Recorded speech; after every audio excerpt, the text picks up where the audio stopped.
Selamat pagi Tuan, nama saya Kartika Ana Perempuan Kantagren dan saya merupakan salah satu pelajar daripada IPG Kampus Sultan Abdul Halim. Terlebih dahulu saya ingin mengucapkan terima kasih kerana sudi memberi ruang kepada saya untuk menembubuhannya. Boleh tak Tuan memperkenalkan diri sendiri? Selamat pagi Cik, nama saya Tiago Gusman. Saya adalah Ketua Panitia JKT Darul Cangkat. Saya memegang jawatan ini selama 6 tahun. Baik Tuan, soalan pertama, boleh tak Tuan huraikan secara terperinci tugas dan tanggungjawab yang dipegang sebagai Ketua Panitia Sejarah di sekolah ini? Sebagai Ketua Panitia, tanggungjawab saya merangkumi berbagai aspek. Yang penting dalam memastikan pengajaran dan pembelajaran subjek sejarah di sekolah ini berjalan lancar dan berkesan. Saya juga bertanggung jawab untuk merancang dan menyelaraskan kurikulum sejarah sesuai dengan garis panduan yang ditetapkan oleh Kementerian Pendidikan.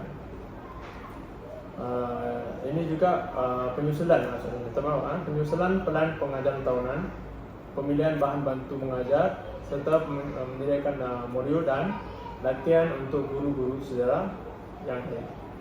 Selain itu, saya juga bertanggung jawab untuk memantau dan menilai keberkesanan pengajaran melalui pemerhatian kelas, analisis prestasi pelajar, dan maklum balas daripada pelajar serta guru-guru.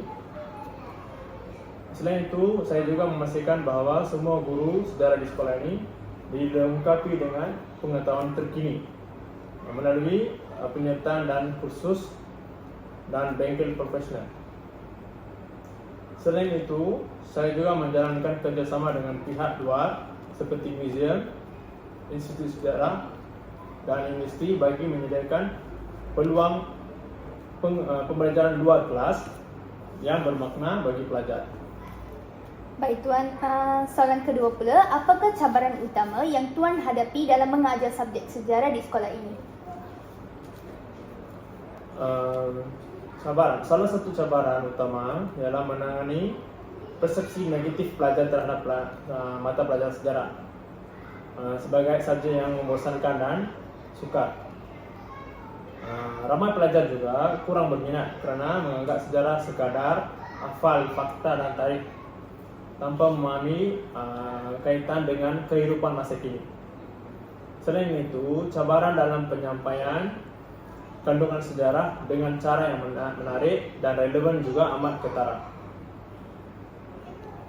Selain itu, mencari pendekatan dan teknik pengajaran yang dapat menghidupkan sejarah serta merangsangkan pemikiran kritis pelajar adalah satu tugas yang mencabar. Sumber rujukan yang terhad dan kurangnya teknologi pengajaran yang canggih turut menyukarkan usaha untuk menjadikan pengajaran lebih interaktif dan berkesan. Baik Tuan, soalan ketiga pula, adakah program atau inisiatif khas yang Tuan rancang untuk meningkatkan minat pelajar terhadap subjek sejarah? Saya merancang beberapa program dan inisiatif khas untuk meningkatkan minat pelajar terhadap subjek sejarah. Antaranya, pengajaran pertandingan kuis sejarah, bengkel sejarah interaktif, serta projek kajian lapangan yang melibatkan pelajar dalam penyelidikan sejarah tempatan. Selain itu, penggunaan teknologi seperti aplikasi pembelajaran dan platform e-pembelajaran juga diintegrasikan dalam pengajaran untuk menjadikan pembelajaran sejarah lebih menarik dan interaktif.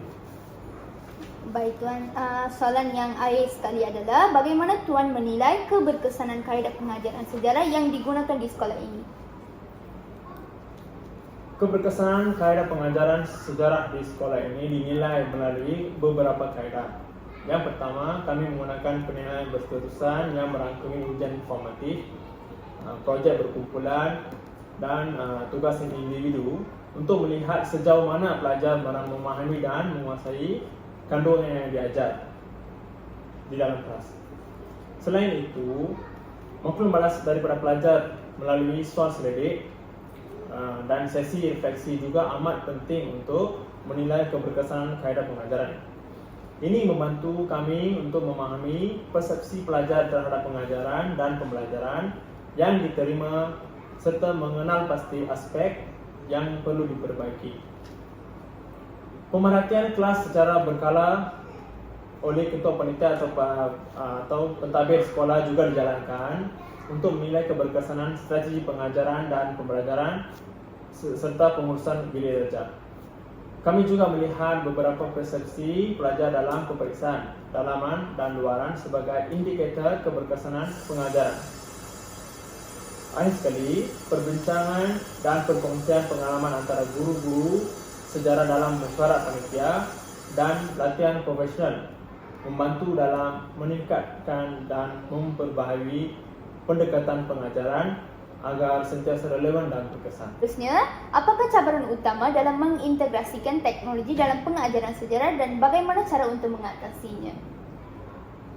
Disebabkan sejarah merupakan salah satu mata pelajaran yang mengandungi fakta, maka kebanyakan guru di sekolah ini menghadapi masalah untuk menunjukkan sentensi terhadap perubahan dan enggan menggunakan teknologi dalam proses pembelajaran disebabkan oleh kebiasaan dengan kaedah konvensional.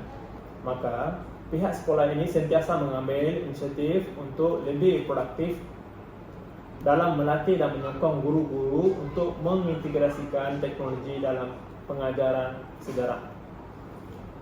Langkah ini juga penting untuk memastikan pembelajaran sejarah kekal relevan dan menarik seiring dengan perkembangan teknologi yang semakin pesat di era digital ini.